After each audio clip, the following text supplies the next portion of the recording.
Hello there, this is David with Stupid Things People Do and what we can learn from them. Last time we talked about workplace bullying, what it is, what it isn't, and how it's incredibly pernicious and really hard to get rid of.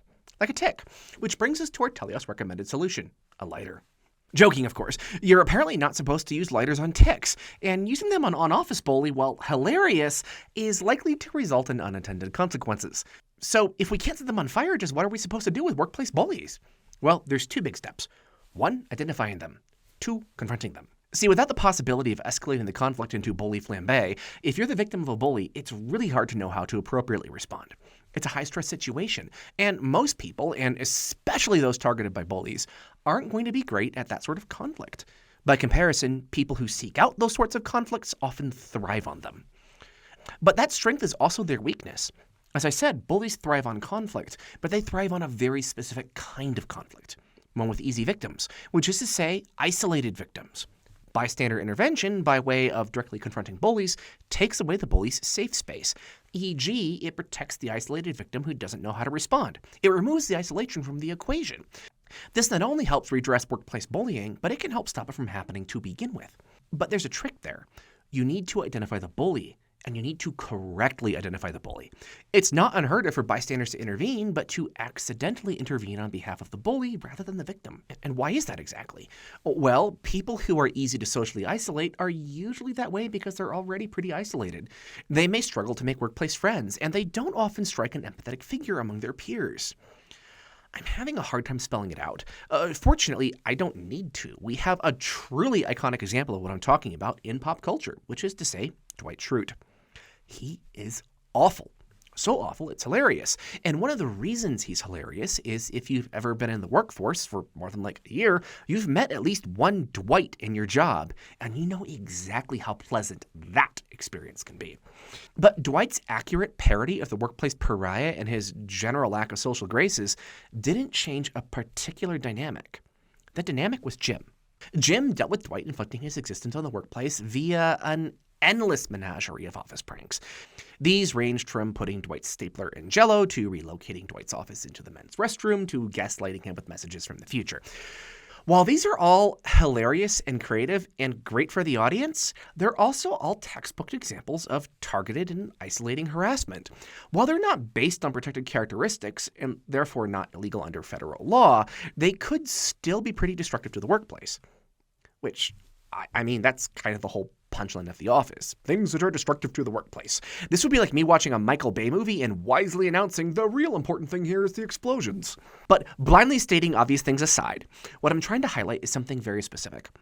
The audience doesn't empathize with Dwight because Dwight is awful. As a consequence, many viewers simply don't see him as a victim. Jim is charming, Dwight is awful, Dwight deserves punishment, and bam, we have a clear justification for an endless parade of pranks. Now, I know from the research I've done on Reddit and a diaspora of forum communities that Jim is the bully, Dwight is the victim. That take is far from popular. And since it's the internet, it's also hotly and viciously debated. Also, it's a fiction. It's meant to make you laugh, so we don't want to take it too seriously. The problem is, what if we transpose this into real life? What if the workplace bully is charming? What if their victim is literally a neckbeardy troll in a fedora? It's not always going to be this way, but justice requires that people we don't like deserve the same protections as those we do. So, when things get complex, what do you do? Well, the good news is there's more than one way to intervene. Intervening doesn't just mean you have to take one side or the other. It could mean you just act as an impromptu mediator. Why did you say or do that? What do you mean? Though this would require some interpersonal skill on your part. Of course, if the bully is being really obvious, you can definitely just tell them, hey, cut that out. But the thing is, those kinds of direct confrontations are not the only way to deal with a workplace bully. You could try bungee jumping. Which is to say, take a leap of faith off a cliff with safety equipment strapped to you that ostensibly will save you from a watery grave, but you can't really know for sure until you try it out. That is to say, report to HR or member care. Now, most of you are not going to have a real repartee with HR. Their attention tends to be the sort of thing we try to avoid. So it's a bit like an untested bungee cord.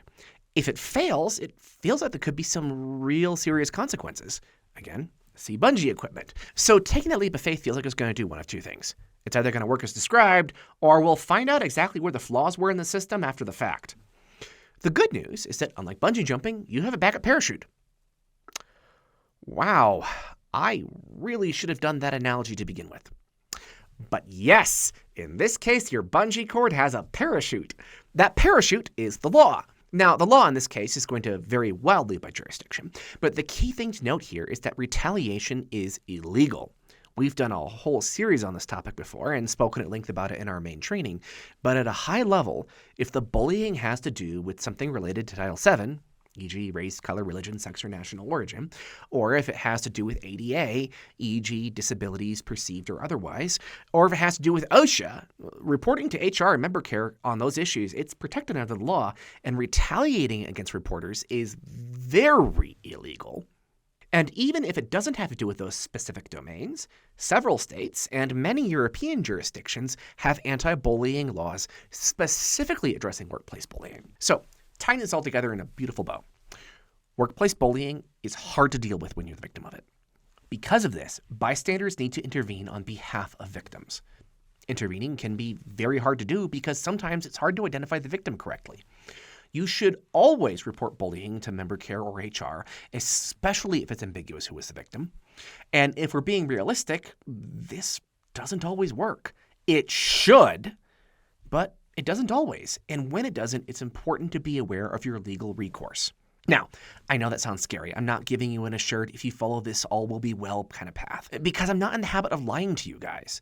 But if we're going to build the kind of world we want our children to live in, we're going to need to stand up for those who can't defend themselves, even if we don't like them, and even if it's risky. Fortunately, the legal protections in place around protected characteristics are quite powerful. Thanks for listening, and I'll see you next time.